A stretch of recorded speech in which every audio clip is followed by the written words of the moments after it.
अंग्रेजी में कहावत है, he who tries to please all pleases none. लेकिन मेरा मानना है ये कहावत ये हमारे जो ढेर सारे फिल्म अवार्ड्स होते हैं उन पे ये बिल्कुल लागू नहीं होती है।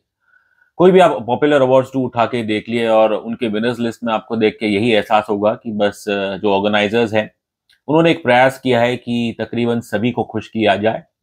इसलिए हर एक जो पॉपुलर फिल्म रहती है सुपरस्टार, खासकर सुपरस्टार्स की, तो किसी ना किसी को तो अवार्ड्स मिल ही जाता है। अब खैर यहाँ पे हम ऑर्गेनाइजर्स को भी दोष नहीं दे सकते बिकॉज उन्हें भी अपनी रोटियां सेकनी है। साल में ये ज्यादातर जितने भी अवार्ड होते हैं सब एक ही बार आते हैं and they want their awards to be attended well by lots of celebrities. और इसलिए फिर शायद उनकी जो चॉइसेस रहती है विनर्स की, वो अक्सर दर्शक को, जो खासकर जेन्युइन फिल्म एंथुजियास्ट है, उन्हें तो वो हैरानी करती है। हम यहाँ बात करेंगे एक DPIFF awards, Dada Saheb Phalke international film festival awards. अब वैसे तो सरकार की तरफ से बस एक ही दादा साहेब फाल्के अवार्ड होता है जो स्टेट देती है, लेकिन as we have seen over the last decade कि दादा साहेब के नाम पे काफी प्राइवेट अवार्ड्स भी आ गए हैं and I would assume that most of them obviously have consent from the family.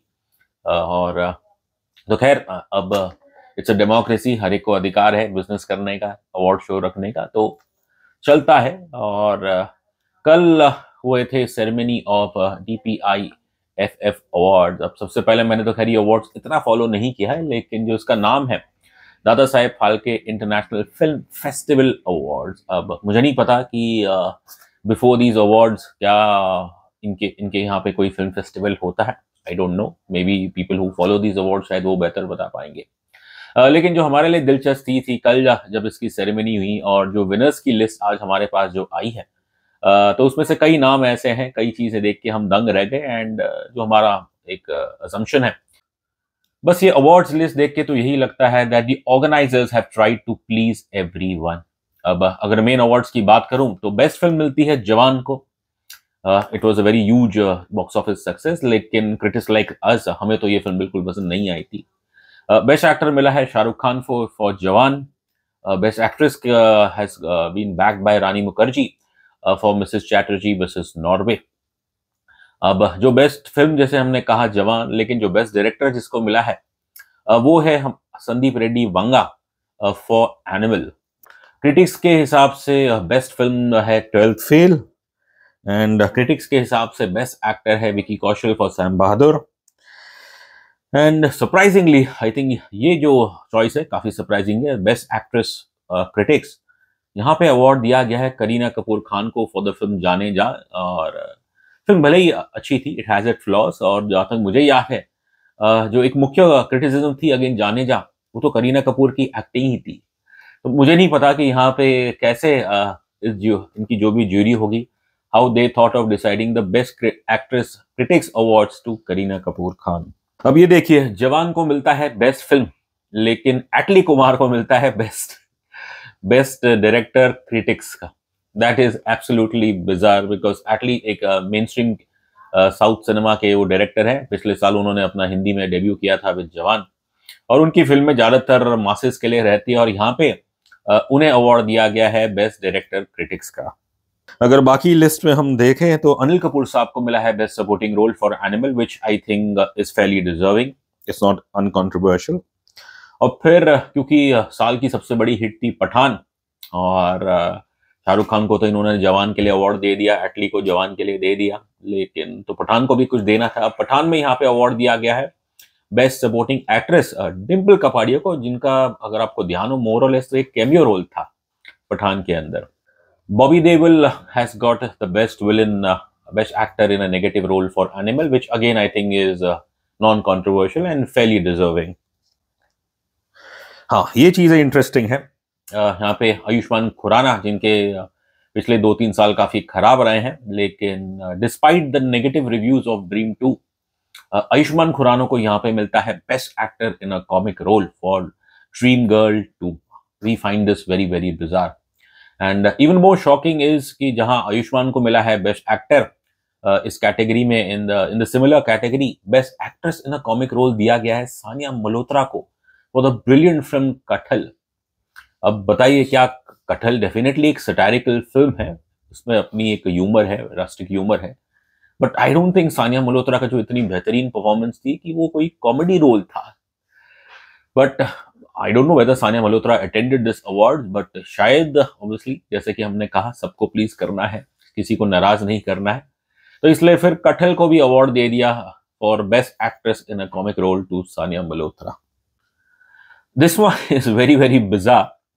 South superstar Nayanthara, जिन्होंने पिछले साल अपने बॉलीवुड में डेब्यू किया विद द फिल्म जवान, उन्हें भी अवार्ड दिया गया है, बट जितना हमें याद है उन्होंने तो इस फिल्म की इतनी प्रमोशन की ही नहीं थी, because she was reportedly unhappy कि उनके सीन्स काट दिए गए थे, दीपिका को फेवर किया गया था। अब उन्हें भी यहाँ पे अवार्ड दिया गया है, और उन्हें जो अवार्ड दिया गया है वो है मोस्ट वर्सेटाइल एक्ट्रेस। अब बताइए, जब कोई एक साउथ सुपरस्टार अगर हिंदी सिनेमा में अपना डेब्यू करता है तो क्या डज ही और she qualify to be called the most versatile actress? This is strange. जहां ऑब्वियसली मोस्ट वर्सेटाइल एक्ट्रेस का अवार्ड नयनतारा को दिया गया है, बट जो हमारे पास लिस्ट है उसके अंदर कोई मोस्ट वर्सेटाइल एक्टर का हमें तो कोई ऐसी कैटेगरी नहीं देखी, तो जाहिर है शायद नयनतारा को प्लीज करने के लिए अवार्ड दिया गया होगा।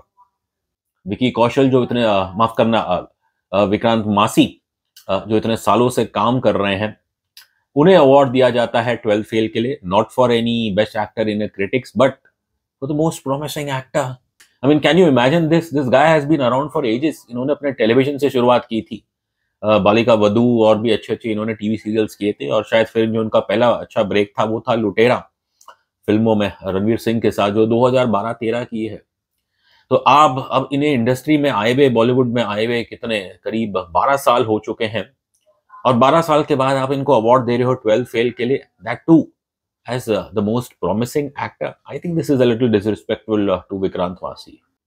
खैर, ये चॉइस तो मेरे ख्याल से और भी शॉकिंग है। द मोस्ट प्रॉमिसिंग एक्ट्रेस वो अवार्ड दिया गया है अदा Sharma for the Kerala story. अब जिन्होंने भी केरला स्टोरी देखी है, ऑब्वियसली एक तर्क है जिन्हें ये फिल्म अच्छी लगी होगी, लेकिन ज्यादातर जो सेंसिबल ऑडियंस है, सेंसिबल क्रिटिक्स है, उन्हें ये फिल्म इतनी पसंद नहीं आई। और रही बात एक्टिंग की, with all due respect to Adah Sharma, I don't think कि वो इतनी कोई उनकी परफॉर्मेंस ऐसी थी जिससे उन्हें कोई पुरस्कार देना चाहिए, और यहाँ उन्हें दिया गया है मोस्ट प्रॉमिसिंग एक्ट्रेस। ये सबसे मेरे ख्याल से दिलचस्प चीज है, जहां ऑलरेडी आपके पास बेस्ट फिल्म है, पॉपुलर बेस्ट फिल्म क्रिटिक्स है, फिर एक अवार्ड दिया जाता है फिल्म ऑफ द ईयर, और वो दिया जाता है Salaar ceasefire part 1। I mean, what is this seriously? You have best film, you have best critics.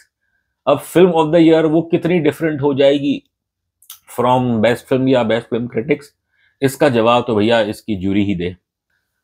जैसे कि हमने कहा कि हाँ सभी को प्लीज करना है, तो ना सिर्फ फिल्म्स बल्कि वेब सीरीज को भी सम्मान किया गया, जिसके अंदर शाहिद कपूर को मिला बेस्ट एक्टर फॉर फर्जी।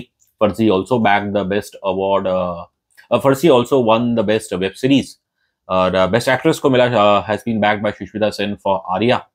एंड इसके अंदर क्रिटिक कैटेगरी में, जिसके अंदर द रेलवे मैन नेटफ्लिक्स, जिसकी काफी तारीफ हुई थी, उसे बेस्ट वेब सीरीज क्रिटिक्स सम्मान मिला है। और फिर क्रिटिक्स कैटेगरी में बेस्ट एक्टर में मिला है Aditya Roy Kapur for the Night Manager, and Karishma Tanna for Scoop. It was a very good web series.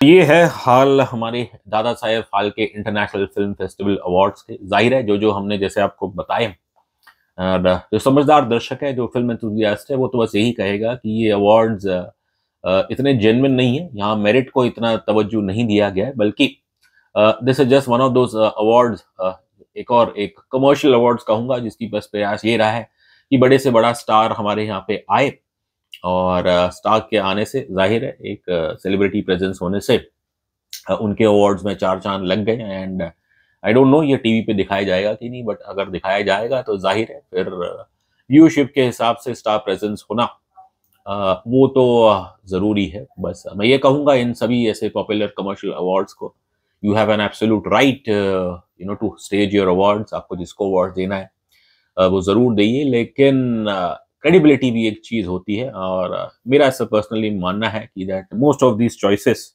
especially even in the main category, I don't think Mr. Shah Rukh Khan deserves a best actor. I don't think Jawan deserves to be the best film. I don't think Rani Mukherjee definitely does not deserve to be best actress for Mrs Chatterjee versus Norway, and the worst of all Kareena Kapoor, जिसे ज्यादातर critics ने उनकी performance को पसंद नहीं किया था जाने जान में, उनको बेस्ट एक्ट्रेस क्रिटिक्स मिलना, that is I would say is an absolute joke. खैर, आप क्या सोचते हैं इस अवार्ड्स के बारे में, हमें कमेंट सेक्शन में जरूर बताइएगा। Until we meet again next time, thank you so much. Take care.